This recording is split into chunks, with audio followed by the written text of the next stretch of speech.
Hey guys, Anthony here for Rev3 Games. I am at PAX, just checked out the contracts mode of Hitman Absolution. I got Tor here, he is the game director. Is it fair to call this sort of the international assassin's game of horse? Tell us a little bit about the mode. Yeah, I've heard people describe it as that. As we would say it at IO would be to say that you can create your own hit within the game, selecting any character from the game world and create a hit by yourself and share it with your friends.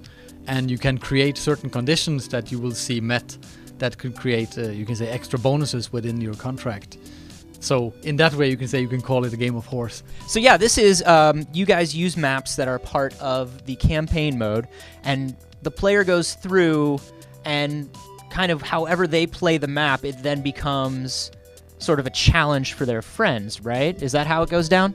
Yeah, basically when you create a contract, you have to play the game by yourself and you have to prove that it's possible to pull off this contract. So when you say, you go into the game and you have a marker you can put on a character saying, okay, this guy's going to be my target.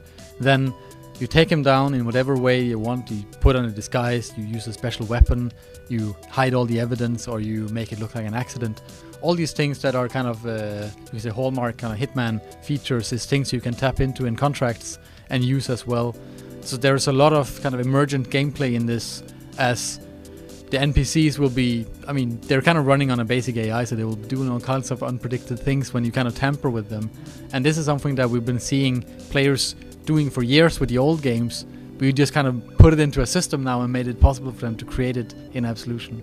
So how granular does this get? I mean, if I kill a guy with a certain sort of technique in a very specific place, in a very specific way, does that then become part of the challenge?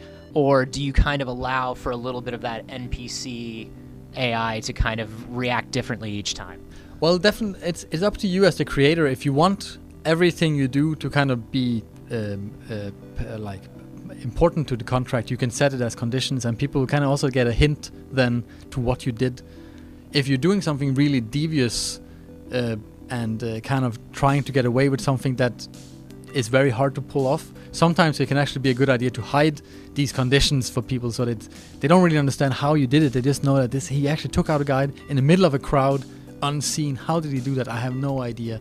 So, but if you had all the conditions turned on, they would see, okay, you did it in this disguise, with a sniper rifle or whatever, and they would also get a kind of clue to it. So we, to be honest, don't really know how this will work when it's kind of released into the wild with kind of thousands or millions of people playing contracts and creating them. So we're really looking forward to seeing kind of which kind of inventive things people can come up with. And you can say one thing is the gameplay part of it. Another thing is the kind of the fantasy of it, because you can also go in and edit the title of your contract and even make a custom mission briefing that you can kind of write by free text. So if you want to create a kind of a custom backstory for a character in the game, or you have a friend that's playing the game and you want to make something personally for him, you can create that story within your contract and post it to him. These are not specific contract maps, is that correct? These are maps that are actually from the campaign mode, and they kind of behave in the same way they do in the campaign, right? Yeah, you can say the basic principle is the same. So you come to an area, and maybe in the story mode, you have to get from A to B basically, and there's these cops looking for you, for instance. But if you turn this into a contract map and select a hit in there, suddenly you're playing through this level in a fundamentally different way.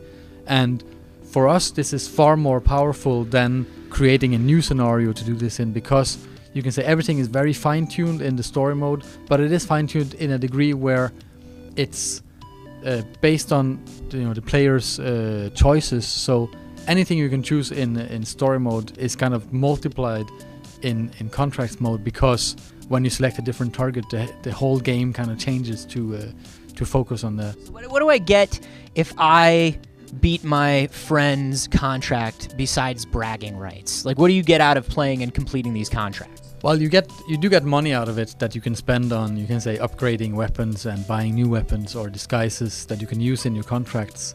But I mean, the bragging rights and being on the leaderboards is something that we believe is a very strong motivator for playing contracts. And if you're creating a contract that you kind of send to your friends, you can also set up a competition saying that you have 24 hours to beat my score on this, and then see who gets out of it. And then the worst thing, of course, is that within 10 minutes, they've beaten your score, and it's like you come back like, I've set up the most devious map in the... Oh, okay, that's over. New competition.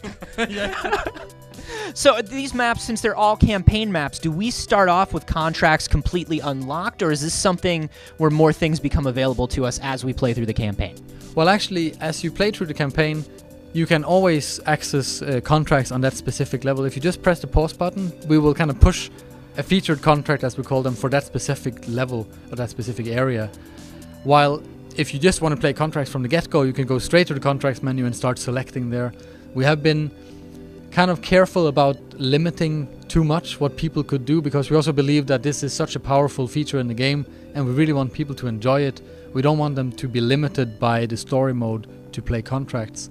So if your friend has kind of finished the whole game, he's unlocked everything, and he's making a contract with a custom disguise and a custom weapon in the last level of the game, he can send it to you, and you will get a spoiler warning saying that, you haven't played through this in story mode, but we will not limit it for you, because we believe that it's still more fun for you to play that and then make it your choice. Awesome. If you want to. So you guys are still sensitive to the fact that, like, if I haven't seen a map, maybe I don't want that spoiled for me. That's great. I love that. Thank you so much for explaining this to me. This sounds like a really awesome mode, and I think it's really cool from a stealth player perspective, because now you're almost giving people kind of simplified level creation tools where they can go through and kind of make their own Hitman game. That's awesome. Thank you. Well, thank you. We'll have more on Hitman Absolution, of course, as they get closer to release, and tons more from PAX over the next few days, so be sure you're subscribed here to Rev3 Games so you don't miss it.